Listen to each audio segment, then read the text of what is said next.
Welcome to Pitch Deck Review Live. So recently I did a pitch deck teardown for a company called Planty. Now, Planty is a really interesting company, and they had one of the highest scores I have ever seen my AI deck review tool give. In fact, the tool gave a 97.7% chance of fundraising. That is off the charts.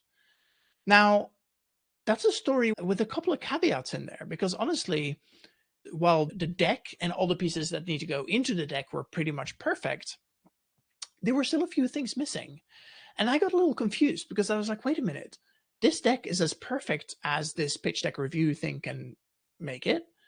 I don't think I could have made a better deck. So why is there still something off about it?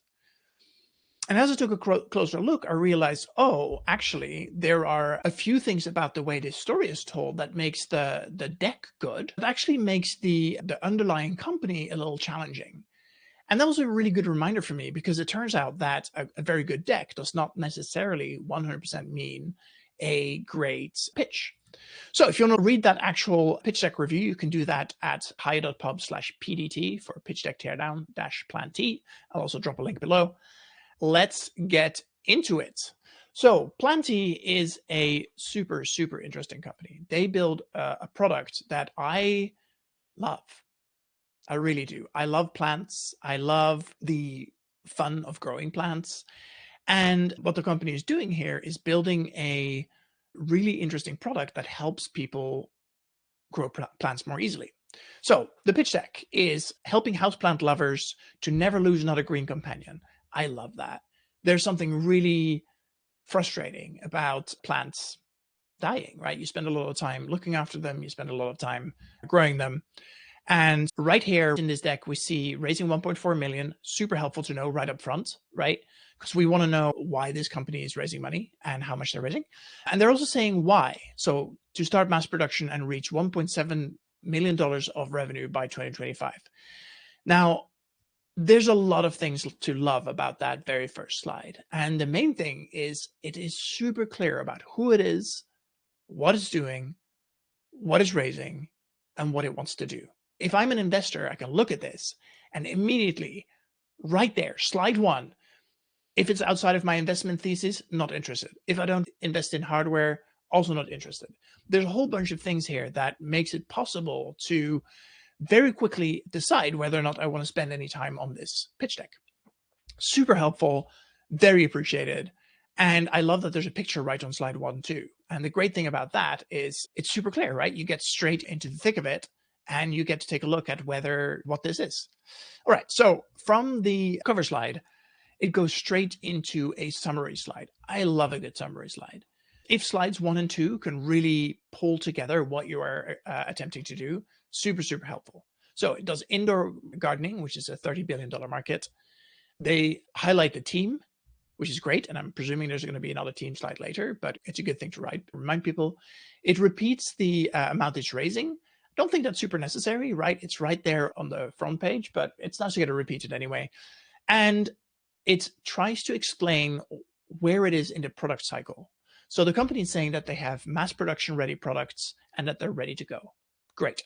It also said that it has a $100,000 Kickstarter project ready to go, which I remember when I did the TechCrunch teardown, that was actually a bit of a stumbling block. So Kickstarter here has Planty, but the Kickstarter project is canceled.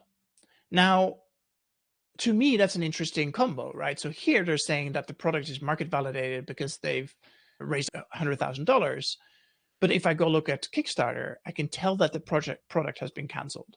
Now, there's a couple of red flags with that, because obviously, if you did a Kickstarter campaign, why did you do it? What was interesting about it? What does it actually validate something? So the two main de-risking things that I see on this slide are they're raising one. Actually, there's three. In fact, everything is a good de-risking. They say it's a good team, which is very good to know. Hopefully that's true. They say it's a great market. $30 billion is more than big enough to be interesting. They're raising a $1.4 million seed, so it's an relatively early stage. That's great. They say it's market validated. We'll talk about that more in a minute. But they also say that it's mass production ready. That's really important because if you're a hardware investor, there's something really scary about having to figure out, is this product actually ever going to ship? Hardware can be excruciatingly hard, and a lot of early stage founders often struggle to make the step from having a very late stage prototype towards being able to make 100 or 1,000 or 10,000 of something. You wouldn't believe how much goes into manufacturing. There's test rigs, there's programming, there's software, there's all the bits and pieces. It's incredibly, excruciatingly hard. And a lot of first-time founders can be very naive about how easy it is to do that. So seeing that they have a mass production ready product, again, I'd want to double click on that to make sure that it's definitely true, but that's a really helpful thing to share with your would-be founders, because would-be investors, because they want to know that. All right, cool. So let's go from here. Okay, we go straight into the team slide. Now, on team slides, what I'm looking for is whether or not there is great founder market fit. So who are these people and why are they right to start this particular company? Now, this is a hardware company, and we're seeing a electrical engineering master's degree holder as the CEO who has designed electrical home growing systems. Fantastic. Very helpful. Now, is it helpful to know that he's grown 1,000 hosts since he was 12 and is a member of a bunch of growing communities? Maybe not, but it adds a little bit of color. Now, Daniel has led manufacturing. Great. That ticks off another box, right? So we have the prototyping and domain expertise, and then we also have the manufacturing part of this. And Valeri says that he's the master behind a funded Kickstarter campaign and a former startup studio product marketing manager. I don't know if that's that helpful. And the reason I'm mentioning that is that a funded Kickstarter campaign, I don't know, there seems to be a lot of them. And then there is a investor who is spending a bunch of time creating fertilizers. Great. Really good team. Yeah, I buy that. I think that this is a believable team. Okay, advisors, domain expert, and a pre-seed investors. Great. I believe that. Now, this one makes sense to put it immediately after the team slide, but I'm not completely sure if this really adds that much to the actual story itself. So I wouldn't split the slides up, but at the same time, this one feels much weaker than the team slide. Okay, what brought the dream team together? It all started when my green friend died. Beautiful. And this is an improvement over what these slides said earlier. Some of the feedback I gave over on TechCrunch was that the original tagline was helping plant parents to never lose another green child again. And the loss of a child or that kind of thing is incredibly traumatic to people who've experienced it. And I appreciate that losing a plant can be traumatic, but it often, or it shouldn't be, as traumatic as losing a friend or your own child, right? And so I'm glad that the messaging here has evolved a little bit, maybe because of my feedback, maybe not. But either way, I think this is your green friend. Yes, totally. That makes more sense to me. And it helps keep things in perspective a little bit without losing the impact of the story you're telling. And I was not the only one crying about a lost plant. Yeah, totally. Keeping plants healthy is hard. And as humans, we don't really have an intuitive sense of what makes a plant happy, right? Oh, I watered it last week. Did I overwater it? Did I underwater it? Is the temperature wrong? What is going on? There's so many things that could go wrong with a plant, and a lot of people don't know. And yeah, I get why that's a problem. What problem do these people have in common? Yeah, lots of people lose houseplants. I get it. And I love the little AI thing at the side there of somebody looking very sadly at a dry plant, which includes a major economic loss. Sure, I get it, but you could also just buy a new plant. Stress, sure. Worsening indoor air quality, yeah. Gigantic waste of dead plants and soil. Okay, guys, I'm struggling with this problem statement. Yes, it is nice to have plants, but I think inherently for a lot of people, plants are a luxury good rather than a necessity, right? In startup land, you often say you make a distinction between painkillers and vitamins, i.e., if you have a headache, you would leave the house to go get a painkiller. If you ran out of vitamins, you'll get them whenever you can get them, right? And in fact, this deck makes that distinction too. They need a painkiller, not a vitamin. I agree that you need a painkiller to solve the problem of houseplants, but I'm not sure if the problem of houseplants in itself is a painkiller level problem.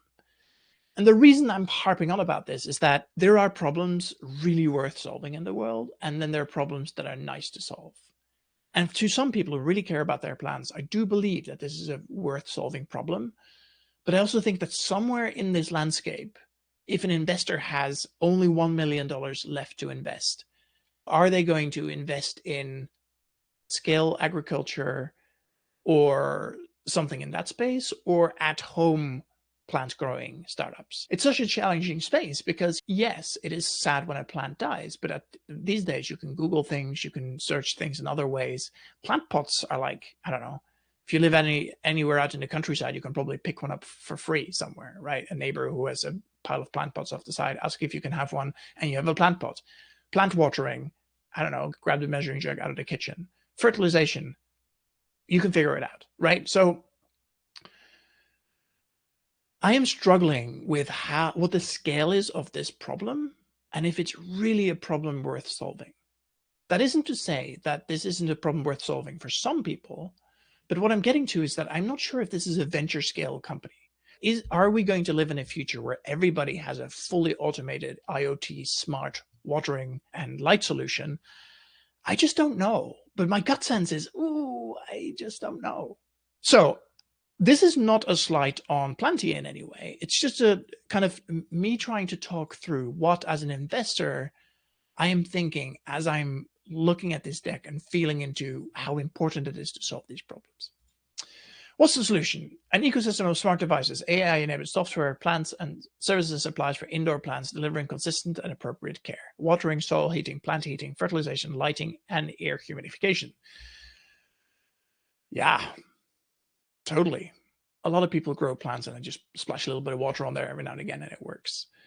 This is undoubtedly much better.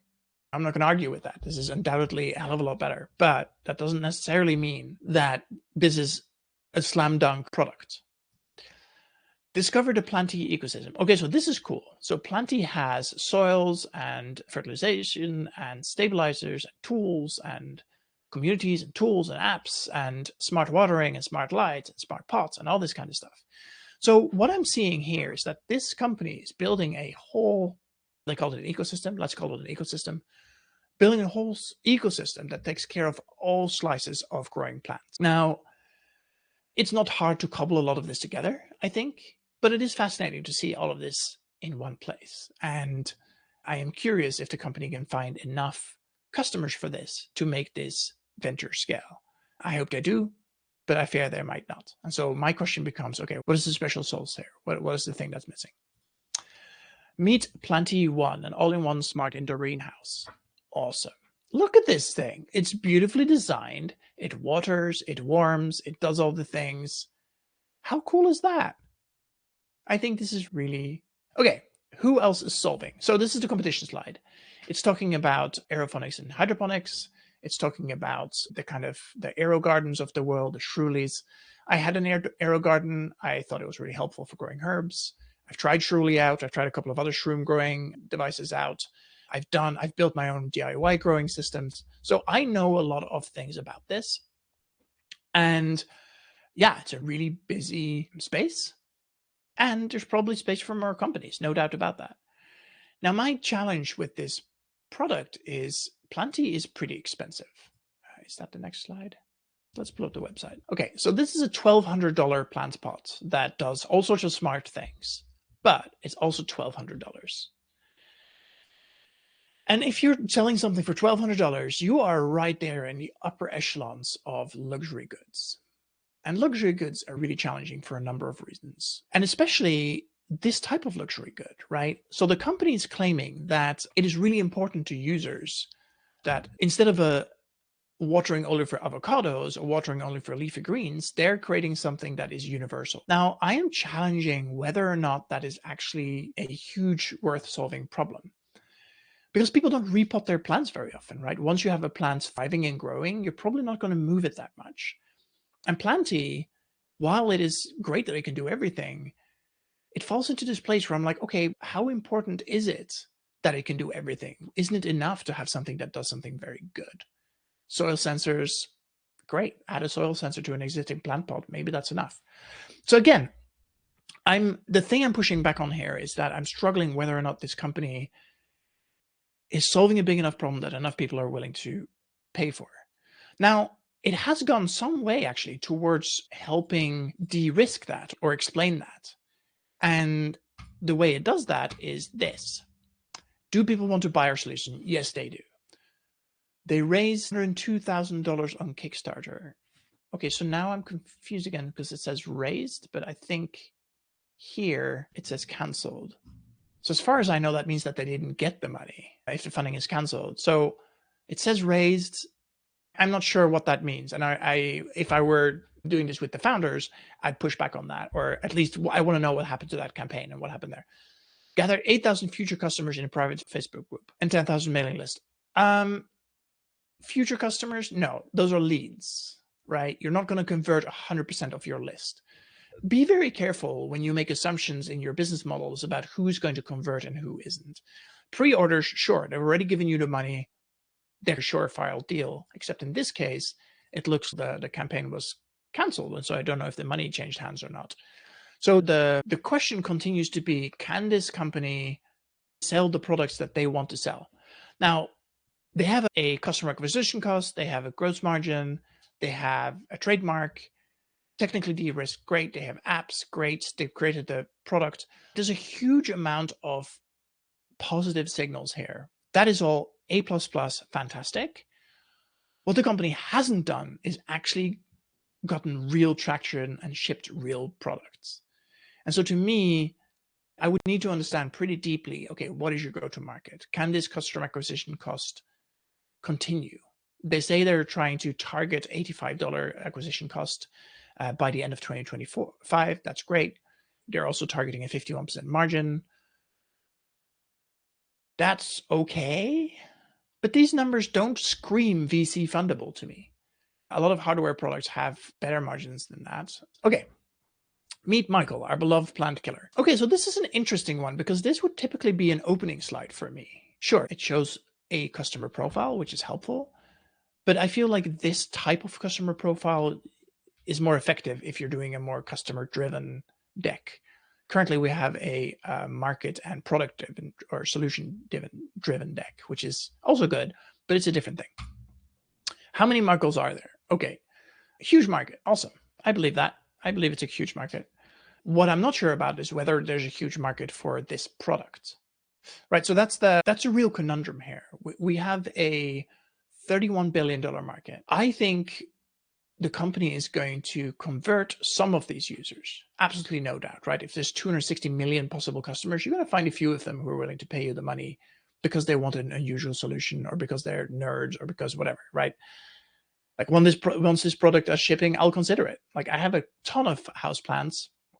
Now, I'm probably not the customer, but I'm trying to figure out who the customer, who is this person willing to spend $1,200 on a very fancy, smart plant growing system. I believe that the market is this big. I don't necessarily believe that this is the part of the market that the company is up to grab. If Planty is very successful, will it be a $30 billion company? Probably not. And so the question is, how is the company thinking about this and which segment of the market is it able to take? We know how to reach Michael and we do it cheaply. Great. This is the go-to-market, right? This is the inbound with all the things they're doing. SEO ads, I'm a little confused by. I'm like SEO tends to be earned rather than paid, so they wouldn't be called ads, but that's fine.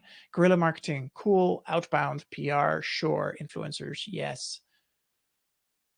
Store windows in malls. That's an interesting outbound campaign, but it's a little tricky to make that happen. The questions I had here is, okay, how have you done PR before? How are you working with influencers? How are you, like, how's this store window thing happening? But anyway, if they have a blended CAC of $275, and from there I can do the math, right? So so the product cost right now is $1,200. They say they have a 30% margin. So let me just quickly do that math.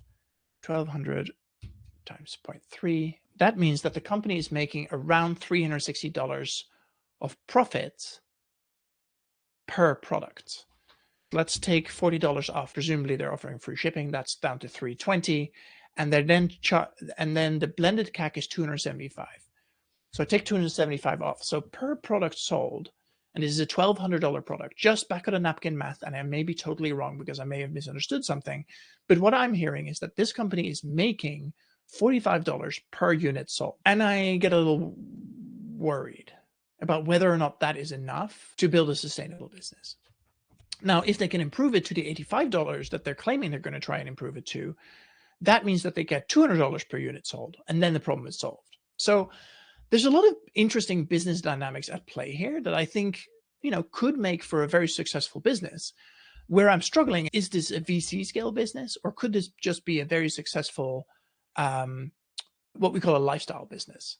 Now, that's often said with a little bit of derision, but honestly, a lifestyle business is just build a business, make some good money, right? You can build a multi-million-dollar business. Everybody gets paid. Everybody goes home with decent money. That all works. What I'm not sure about is whether or not there's space in here for an exit or for some sort of way that VCs can get their returns. And we might talk a little bit more about that in the end. Anyway, so all of this is helpful and good, but because it's the company, as far as I can tell, hasn't shipped any units yet, because that hasn't come up yet, like how many units exist and how many units have they shipped, I'm still a little on the back foot here. They're saying a lot of the right things, but there's still a couple of crucial things missing. How many? Oh, I just did this math and I may have done it wrong. The Planty one, 999, that is interesting, although it looks like on the website they're selling it for 1,200. So now I'd have to understand. Smart pot, smart light, smart watering station, smart soil sensor. So I don't know if these products all exist or if this is a future vision thing. Extenders, soil fertilizers. Okay, so this is the entire platform. I am not sure I'd be willing to pay $15 a month for an app when I've already paid $1,200 for a grower. That would make sense if I had like a whole bunch of growers, but now this starts to get really expensive. Anyway, the company is projecting a net profit customer lifetime value, which is usually just written as LTV, but I'm assuming that means customer lifetime value, of $510. And they have a customer acquisition cost of $275, and it's going down to $85.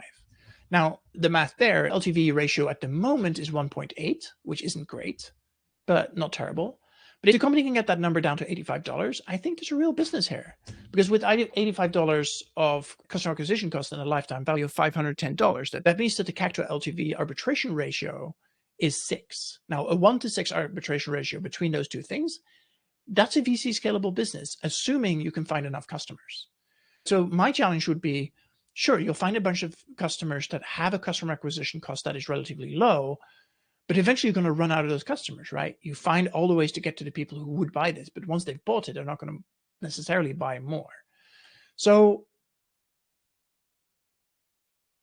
I'm still struggling with this, but I'm encouraged that the company's done the math, done the bits and pieces that they need to do in order to understand how this might potentially work. Big vision, not Michael, but everybody having thriving plans in living in working spaces that improve well-being and mental health. Okay, that's a bold goal. Reaching a profitable $500 million revenue by, okay. Show me the receipts, guys. This is great. I don't know if it's believable, but the goals are great. The vision is great. And I like the ballsiness of this. I like that they're really just going for it. Planty, what we need to do to turn our vision into reality. We need $1.6 million. They've already raised $400K. They've got $1 million left. Yes. They want to achieve a $1.7 million revenue in 2025. Now that's really helpful, because if this company is successful in getting a $1.7 million of revenue, that's a business that can, if they can show that they're on an upward trajectory, and this company is going to continue to evolve and grow, and that's pretty rad. That's real money. And at $1.7 million, if it irons out all the other kinks in this product and in the project, that could be venture scale. That could raise another round of funding. They plan to reduce the customer acquisition cost from $275 to $85. They're just using slightly different terms than I'm used to, but that's fine. 6-to-1, we just calculated that. That's great. Start shipping by June this year. Yep, great. Launch a smart watering station. Okay, so this is pretty risky, right? So if you're actually saying that the Planty 1 is ready to go, but in the next year, so between now and the end of 2024, it says it's going to do a plant watering station, a smart pod, a smart light, and a smart soil sensor. That is an incredible amount of product development. And like, I think you need $1.4 million to do just that product development. So now I think it's less, I'm worried that the Plenty team may be a little naive or what have you here. It would be wonderful if they could ship all of that. And of course, if they're reaching $1.7 million of revenue by 2025, then that means them raising $1.4 million means that they have at least $3.1 million in the accounts at some point because they have a bunch of revenue. So with $3 million, can you launch all these products? I don't know. That would make me nervous. For context, I used to be the director of portfolio at a hardware VC firm, and $1.4 million is usually not quite enough to launch a product, to start shipping it. Product development is expensive. CE marking, all the markings you need, all the safety testing you need, everything is expensive. Manufacturing, design for manufacturer, getting all the molds made and all that kind of stuff. All of this is very expensive. And I don't know, knowing everything I know on this slide makes me think that I want to sit with the founders and go, okay, make this make sense. Explain to me what have you figured out that makes it possible for you to both launch your core product and 4 additional products with just $1.5 million in less than 6 months? Unless, of course, there's a whole bunch of work already done there, but they haven't really talked about that. Anyway, this is a good asking user fun slide, and there will be some lively debate happening when we're talking about this. Okay, the roadmap to $1.7 million of revenue. Okay, I am not going to spend a huge amount of time on this slide. I would have also liked to see units shipped because there's something interesting about that. But yeah, I think this is a pretty decent operating plan. Okay, and then the final slide is growing plants indoors is hard. Let's make it easy for everyone. I can get behind that. And I like that it's like the side here is designed like a plant that's growing with the CEO and CTO at the top. You have the email address, contact details, and all that kind of stuff. And then there's a couple of appendix slides. There is here we go. Kickstarter campaign. I can probably spend a whole hour talking just about this. Let me just say that I'm glad it exists. I'm glad it's here. In the interest of time, I'm not going to dig in super deep, but as an investor, I would definitely have some questions here. Yeah, component shortages are a real problem if you're shipping products, right? And the price of aluminium, if you're using aluminium, of course, that's a problem. I want to know what the company has changed internally within its processes and operations and all that kind of stuff to make sure that other chip shortages and aluminium or raw goods costs.